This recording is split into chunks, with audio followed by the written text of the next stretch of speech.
Il est 7h43, l'édito politique comme chaque jeudi matin avec Alexis Poulain. Bonjour Alexis. Bonjour.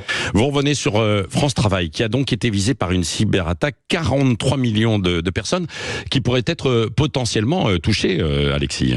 Et oui, une cyberattaque qui donc a fait que 43 millions de personnes qui étaient inscrites à Pôle Emploi, France Travail, Cap Emploi depuis 20 ans en fait, voient leurs données, alors toutes les données, le nom, prénom, adresse, email, le numéro de téléphone, numéro de sécurité sociale, dans la nature. Alors on ne sait pas encore qui a fait cette attaque ni à quel dessein. Les données n'ont pas encore été revendues sur le dark web comme c'est souvent le cas dans ce genre de hacking de haut vol.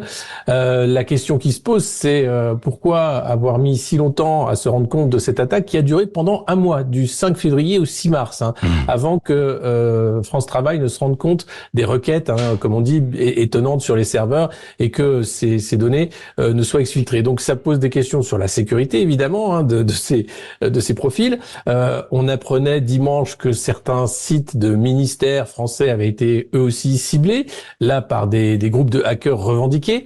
On se demande si les JO ne vont pas être aussi un grand moment de cyberattaque sur toutes les infrastructures, pas seulement des JO, mais du reste de l'administration française.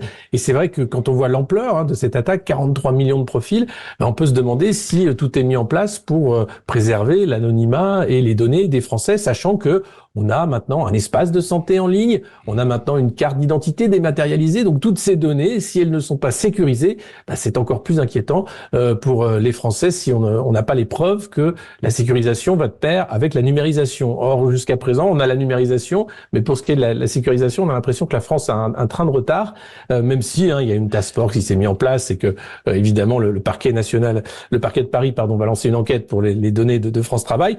Mais globalement, là aujourd'hui, l'inquiétude peut être de mise parce que 43 millions de données, c'est énorme. Et puis 20 ans, des données qui avaient 20 ans. Or, le RGPD oblige les entreprises qui conservent les données de ne pas les conserver autant, justement pour éviter ce genre de fuite. Donc, beaucoup de questions sur la gestion par l'administration française de nos données pour la sécurisation, à la fois pour les JO, mais pour aussi toutes les administrations françaises. Oui, et puis ce sont des cyberattaques où on ne connaît pas encore toutes les origines. D'ailleurs, on l'évoquait hier matin avec un spécialiste, Thomas Forêt, qui était avec nous. Ça peut venir pour des Russes, mais pas seulement. Il peut y avoir d'autres États. On a du mal à savoir précisément d'où ça vient. Merci Alexis Poulain. Vous revenez tout à l'heure à 8h15 dans Dites-le franchement.